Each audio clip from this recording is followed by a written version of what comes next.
قل یا اہل الکتاب، اب یہ بھی آیت پھر دوبارہ پڑھیے گا بعد میں اپنے آپ کو مخاطب کرتے ہوئے، کہہ دیجئے اے نبی، یا اہل الکتاب، اے کتاب والو، لستم علی شیء، تمہاری کوئی حقیقت نہیں ہے، تمہارا کوئی مقام نہیں ہے، تمہاری کوئی جڑ بنیاد نہیں ہے، تم ہم سے ہم کلام ہونے کے مستحق نہیں ہو، تمہیں ہم سے دعا کرنے کا حق حاصل نہیں ہے، حتی تقیموا التوراۃ والانجیل، جب تک کہ تم قائم نہ کرو تورات اور انجیل کو، وما انزل الیکم من ربکم، اور جو کچھ نازل کیا گیا ہے تمہاری طرف تمہارے رب کی طرف سے۔ اب یہاں پڑھ لیجئے، یا اہل القرآن لستم علی شیء حتی تقیموا القرآن وما انزل الیکم من ربکم، اے قرآن کے ماننے والو، تمہاری کوئی حقیقت نہیں، کوئی حیثیت نہیں، تم سمجھتے ہو ہم امت مسلمہ ہیں، ہم اللہ والے ہیں، اللہ کے لاڈلے ہیں، اللہ کے پیارے ہیں، اللہ کے رسول کے امتی ہیں، جو چاہو سمجھو، جوتے تمہیں لگ رہے ہیں، تمہاری ہر طرف سے مرمت ہو رہی ہے، عزت نام کی شے نہیں رہی، تم کتنی ہی تعداد میں ہو، دنیا میں تمہاری کوئی حیثیت نہیں ہے، اور اس سے زیادہ کے لیے تیار رہو، لستم علی شیء، تمہاری کوئی حیثیت نہیں، حتی تقیموا القرآن وما انزل الیکم من ربکم، جب تک کہ قرآن اور جو تمہاری طرف نازل کی، حضور کو وحی خفی بھی تو دی گئی ہے نا، سنت رسول وحی خفی کا ظہور ہے، وہ بھی نازل کی گئی ہے حضور پر وحی خفی، تو جب تک کتاب و سنت کا نظام قائم نہیں کرتے، اور یا اہل القرآن کا خطاب خود حضور نے ہمیں دیا ہے، میرا کتاب چاہے مسلمانوں پر قرآن مجید کا حقوق، اس میں یہ حدیث موجود ہے، اس میں حضور کی وہ الفاظ ہیں، یا اہل القرآن لا تتوسدوا القرآن، اے قرآن والو، قرآن کو تکیہ نہ بنا لینا، اسے ذہنی سہارا نہ بنا لینا، اسے اپنی پیٹھ کے پیچھے نہ پھینک دینا، تکیہ پیٹھ کے پیچھے ہوتا ہے، نبذ فریق من الذین اوتوا الکتاب کتاب اللہ وراء ظہورہم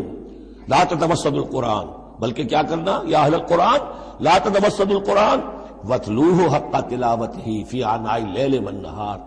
پڑھا کرو اسے رات کے اوقات میں بھی، دن کے اوقات میں بھی، جیسے کہ اس کے پڑھنے کا حق ہے، وافشوہ، اسے عام کرو، پھیلاؤ، اس کی دعوت جو ہے پہنچاؤ، وتغنوہ، اسے خوش الحانی سے پڑھو،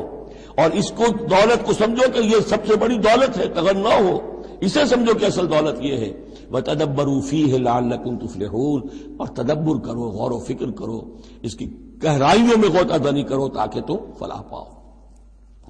قل یا اہل الکتاب لستم علی شیء حتی تقیموا التوراۃ والانجیل وما انزل الیکم من ربکم ولا یزیدن کثیرا منہم ما انزل الیک من ربک طغیانا وکفرا، لیکن اے نبی یقیناً ان لوگوں کی تو بہت سی بڑی تعداد، اکثر لوگوں کو جو کچھ آپ کی طرف نازل کیا گیا آپ کے رب کی طرف سے، اس کی وجہ سے ان میں اضافہ ہوگا، ان کی سرکشی میں، ان کے کفر میں، ان کی طغیانی میں، ان کی آگ جو ہے بڑھتی چلی جائے گی، حسد کی آگ، اس میں وہ مزید جلتے چلے جائیں گے۔ فلا تأس علی القوم الکافرین، تو آپ ان کافروں کے بارے میں اب افسوس نہ کریں۔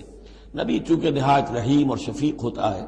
تو ظاہر بات ہے کہ وہ لوگوں پر عذاب کو پسند تو نہیں کرتا، دشمن کو بھی معاف کرتا ہے، لہذا اسے صدمہ ہوتا ہے۔ پھر اپنی قوم ہو، جیسے کہ بنو اسماعیل تھے، ان کے بارے میں تو جب عذاب کی خبریں آ رہی تھیں سورہ یوسف اور سورہ یونس اور سورہ ہود میں کہ اب ان پر عذاب گویا کہ آیا چاہتا ہے،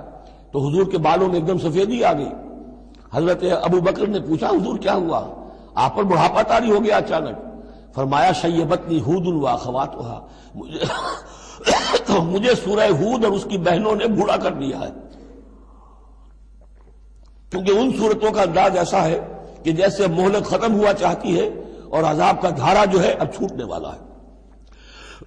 فلا تأس علی القوم الکافرین، تو اب افسوس نہ کیجیے آپ ان کافروں کے بارے میں۔